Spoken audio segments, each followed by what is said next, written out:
Good evening, everyone, and we're taking a look at the newest cast of Little Mermaid movie, a live-action one, and it is of Halle Bailey, or Hale Bailey. I don't know how to pronounce her name. My apologies.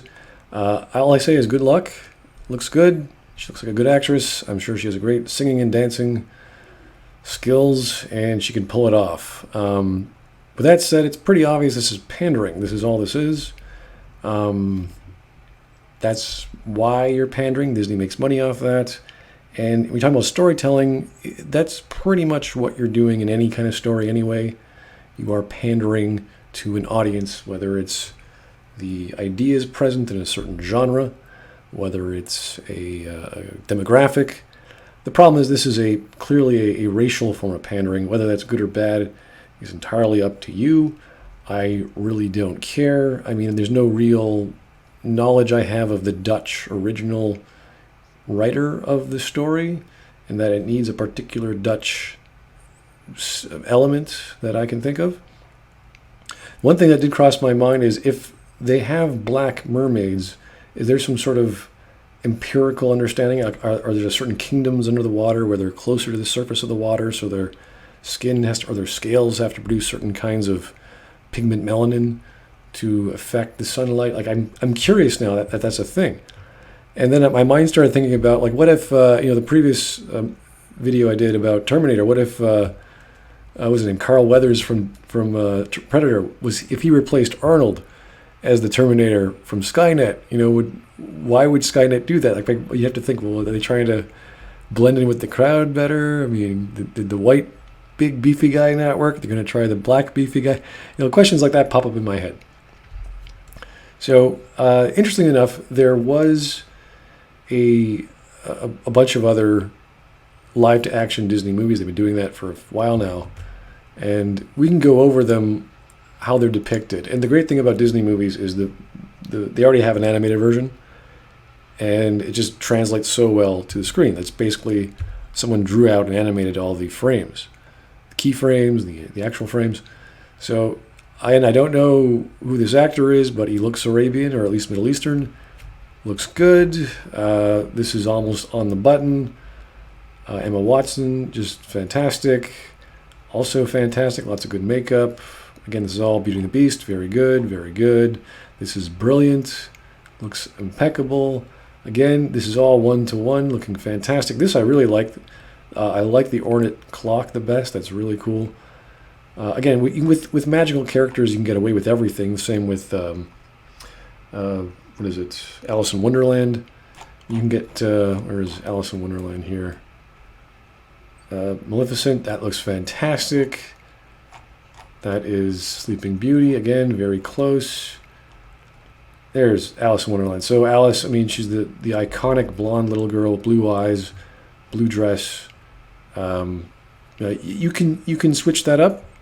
Maybe not that look. You can do a gothic version. You can do all these different flavors and get away with it because you're in a magical Wonderland dreamscape. You can break the rules a lot when you have these things. For this, I don't know, would this work?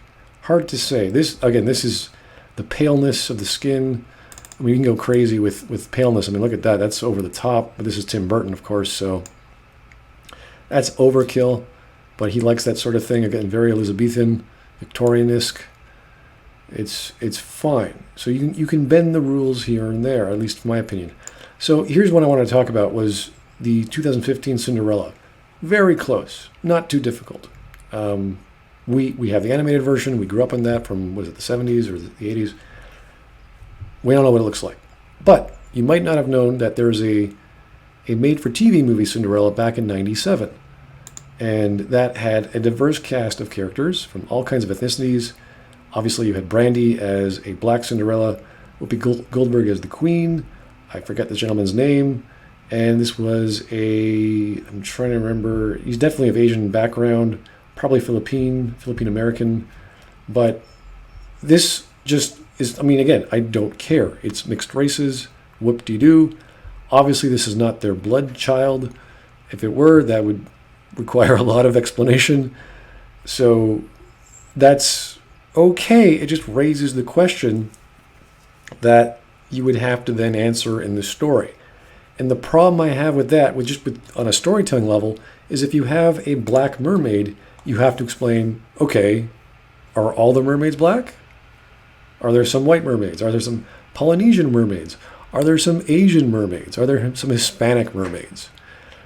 This is the problem with pandering, at least at this level. What they should have done was created their own story. And that way they can get away with whatever kind of pandering they want. It would make complete sense because they control the narrative. They don't need to focus on an established IP they've worked on. And I'm sure there's dozens, if not hundreds, of African-style mythos and cultural references they can make. And to show that there's an example of something similar, I would point to the Moana movie.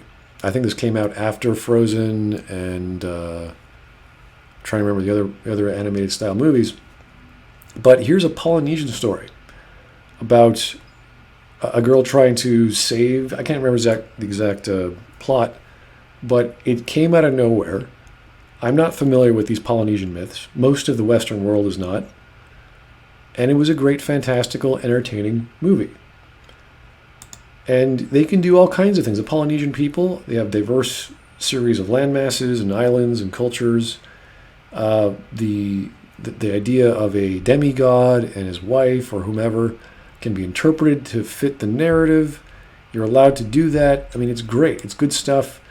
Whether it's Fijian, Samoan, Tahitian, Hawaiian, you can play with that. So obviously, someone from Fiji would be like, okay, this is not the real interpretation as I know it. And then someone from Tahiti was, so actually, it is pretty accurate. So you can get those wonderful discussions going.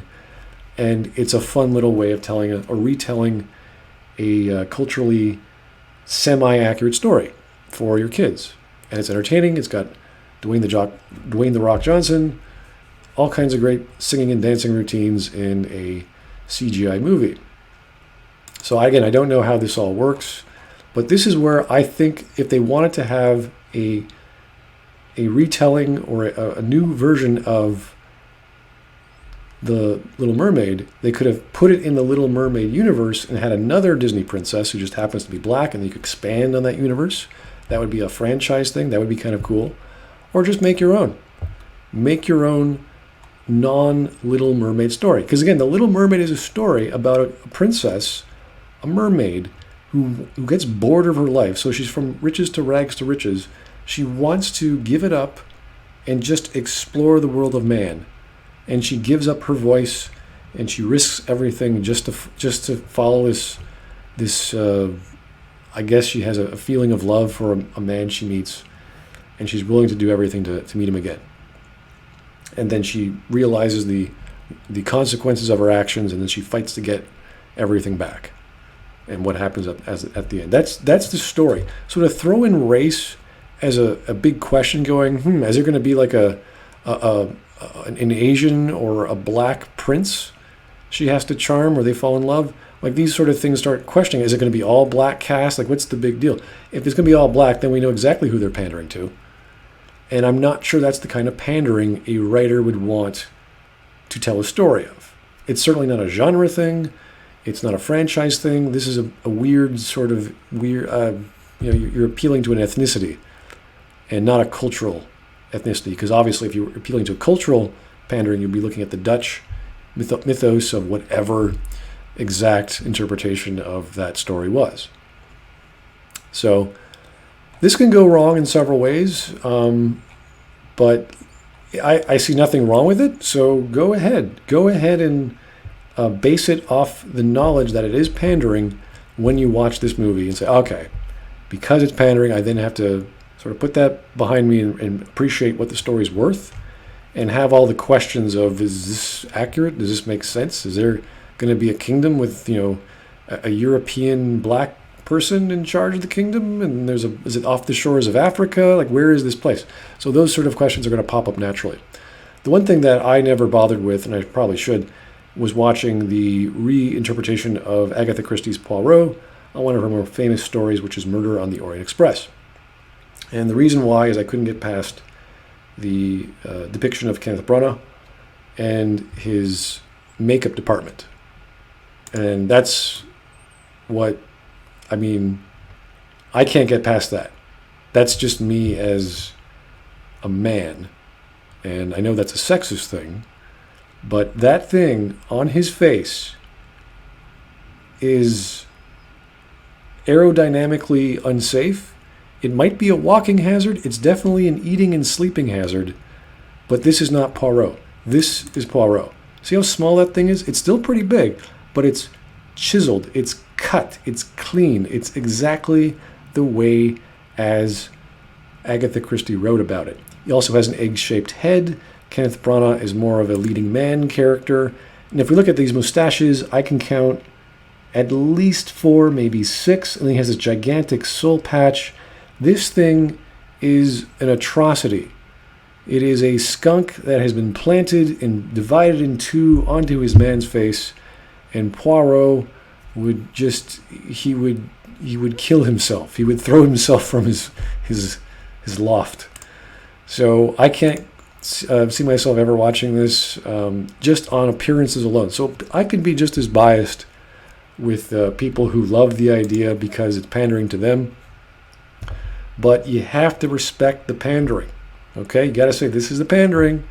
Once we all accept it, we can go watch it and appreciate it for what it's worth. So is it a big deal? No, but it does raise questions. And honestly, they could have done better. They could have told their own black female princess mermaid story. I think that would have been much more interesting to me as opposed to redoing and doing a live action without having to reinvent the whole mythos and changing the racial profile of the cast. Anyway, that's just me. Have yourself a great evening, guys.